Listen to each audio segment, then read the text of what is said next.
Hey guys, welcome back to my channel. Thank you guys for tuning in. Today I got a great show for you guys. Today's show is going to be about the Clippers and the Jazz. But before we jump into the video, I just want to make sure that you guys like, comment, subscribe. If you are a new viewer, make sure to drop a subscribe. And if you are a regular viewer, make sure to like and leave your thoughts down in the comments below. And yeah, I'd appreciate that. And let's jump into the video. I'm Emmanuel Camia and you're watching League Talk. Today I wanted to talk about the Utah Jazz and the Clippers series and who I actually think is coming out of that series. So we're 3 games into the Utah Jazz versus Clippers series and it's getting very interesting. Last night the Clippers won and they avoided going down 3-0, something that would have been very detrimental to them. But I'm not surprised the Clippers started out being down 2-0. They started out the series like they did the last series against the Mavericks. And even though they won last night, I still think that the Clippers are going to ultimately lose this series. I'm not a prisoner of the moment, I'm not a prisoner of the time, I'm not a prisoner of one game. I'm looking at this from a grandiose point of view from it. And after last night, I still hold the sentiment that the Clippers are ultimately going to lose to the Utah Jazz. And today I want to explain that to you. I want to explain why the Clippers are going to lose and the Jazz are going to emerge and advance to the conference finals and face off against the Suns. Those are my picks to win these series. Even though last night's score implies that the game was a blowout and that the Clippers had their way with the Jazz, to the trained eye that actually watched a game, it's a whole different story. That was not the complete story. That was a box score, and the box score didn't tell the full story. Contrary to that belief, the game was actually fairly competitive. The game was very close throughout the whole game. There was a few lead changes even, and it wasn't a blowout like the box score suggests. In fact, going into the fourth quarter, the Clippers only led by 11 points. And if you know anything about basketball, 11 points with a quarter left is practically nothing. It's nothing to worry about. And it wasn't until the fourth quarter that the Clippers actually ran away with that lead. And Paul George ended up having 31 points and 5 assists, and Kawhi Leonard ended up having 34 points, 12 rebounds, and 5 assists. That was a very good outing for the two pair of stars. These two kind of PG and Kawhi Leonard was the stars that we thought that the Clipper fan base thought they were going to be getting. And we haven't seen that a lot, but even then, it was a very good outing for them. But even after that performance last night, I still don't think it will be good enough to overcome the Jazz or fend them off and move on to the next round. I believe this for a few reasons. Let me explain. While watching last night's game, I thought to myself that the Clippers looked very shaky. Watching the team, you could tell there was no leadership. Watching the game, you could tell there was no leader. There was no soul to this team. Let me explain about what I mean by that. Watching them on offense, it almost looked as if they didn't know what to do. They didn't know what to run. They didn't have a sense of unity. They didn't know if they were all on the same page or not. Kawhi Leonard would come up and do his own thing. PG would come up and do his own thing, but there was no cohesiveness to it. There was no unity to it. And they were making bad plays.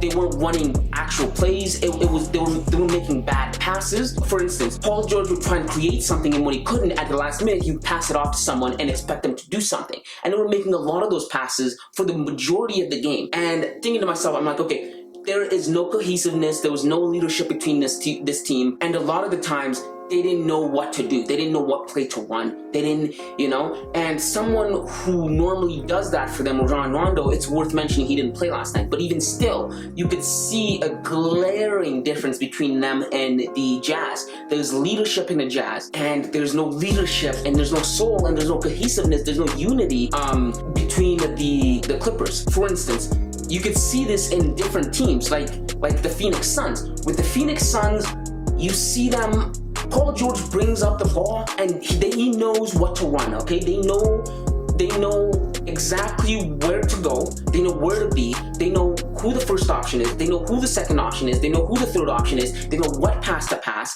They know where to be. They know their actual offense. They have a sense of identity. They know who they are. They know who to follow. They know it's CP3, and then if it's not CP3, follow the best player in Devin Booker. All of their players are attentive. They know what to run. They have a laser focus on what to do.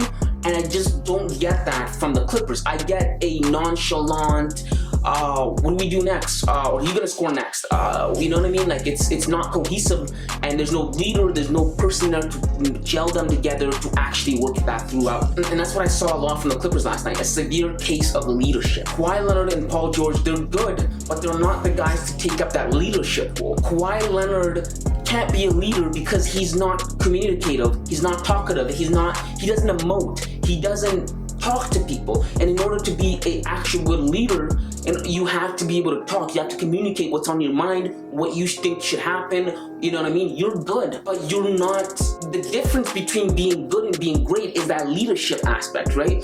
That's why you always hear when people say LeBron makes his teammates better, or X, Y, and Z makes his teammate better, or they just rally around this guy. You know how that happens? It's because LeBron knows he's good, right? Because he has a better ball IQ, because he's a better basketball player, he's able to radiate that to his teammates through his voice, through his talk, through what he needs them to do. That's why when LeBron's player misses, or when they don't take shots, he goes up to them and he said, I need you to take that shot. I need you to take that shot 10 out of 10 times. Even if you miss, take that shot. Kawhi doesn't do that. Paul George doesn't have the mentality, the guts, the macho to talk to other players like that. And Kawhi Leonard just isn't that guy like that. As opposed to LeBron James and CP3, they're telling their players where they need to be. Hey, I liked how you did this. Hey, next time maybe you should do this. Hey, that was a nice shot. Hey, next time back off of them a little bit. Communicate. You need to talk. Anybody who's ever played basketball, your coaches used to tell you, you need to talk amongst each other, whether it's on defense, on offense, call the screen, call it whatever, encourage your guys, tell them where they were wrong. That's what LeBron does. That's what they mean. That's what people mean when they say LeBron makes his teammates better through talking. It's not just me being good. LeBron is good, but he accentuates that, he exudes that, and he oozes that to his teammates. They eat off of that, and guys, when they see that, they are able to follow him. They go, hey, this guy is expecting something from me. I need to perform. I need to do this, and if I can do this, I know that he's going to be able to do what he needs to do, and we're going to get to the promised land. And that's the leadership that you see from a lot of players. That's the leadership that you see from the greats. And I don't see that in Kawhi Leonard or PG, and I think that's going to come back to bite them. And on the note of Paul George and Kawhi Leonard both scoring 30-plus points, I don't think they're going to be able to do this consistently enough to win games. Especially Paul George. Paul George, he doesn't have as much consistency as I would like him to have. And another thing that's going to be a detriment to the Clippers, that's going to be one of the reasons they don't follow through, is the sense of urgency they play with. The Clippers do not play with a very, very playoff sense of urgency. Let me explain to you what I mean by that. With other players, they want to win. You can tell they want to win. They're doing everything in their power to win.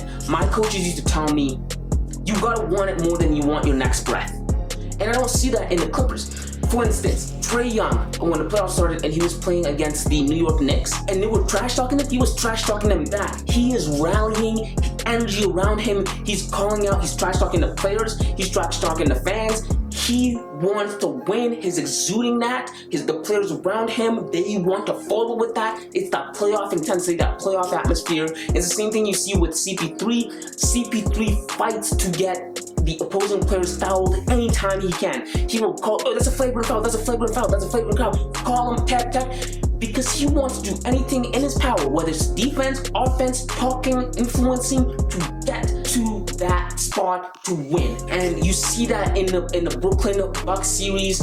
Blake Griffin is diving for every ball. PJ Tucker and Kevin Durant are mouthing off at each other because they want to win.